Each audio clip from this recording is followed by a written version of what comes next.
Andrew Clennell, our political editor here. Andrew, and that is an absolute gift for Scott Morrison and the government. They've had a difficult fortnight, but they finish on a high, don't they? They do finish on a high, and there was plenty of material there. There was plenty to work with.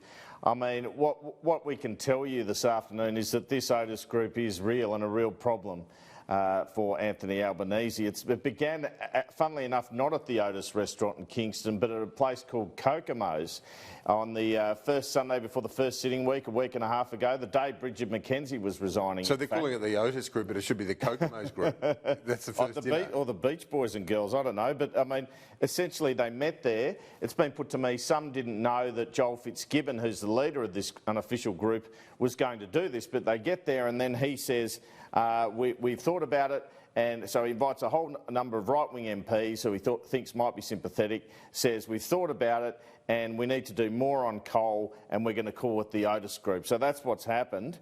And, you know, Joel Fitzgibbon's supposed to be a friend and ally of Anthony Albanese, not behaving like it in this instance. There's no doubt in my mind there's a split in the New South Wales right in the parliamentary ranks and the national right in the parliamentary ranks because of this. The New South Wales right people seem to be around Anthony Albanese, Tony Burke and Chris Bowen. Then you've got Richard Marles and Jim Chalmers.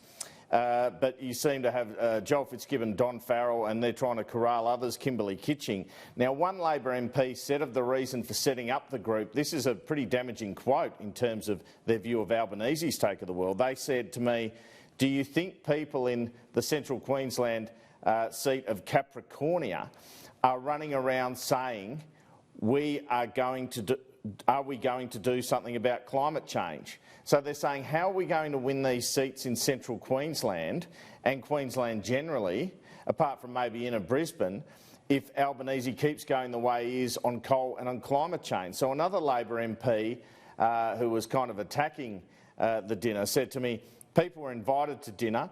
They went wondering why some people weren't there. It was well underway, and Joel says, by the way, we have got this idea on how to support coal workers. So not only this, Kieran, but then they start an email chain between some of them, apparently slagging off some of the parliamentary question time tactics. I mean, such insubordination, really. And Albanese has to crack down on this. We know he called Fitzgibbon into his office. Albanese people are saying he's disappointed, but I understand he was quite furious, and quite furious yesterday when the story was about to break.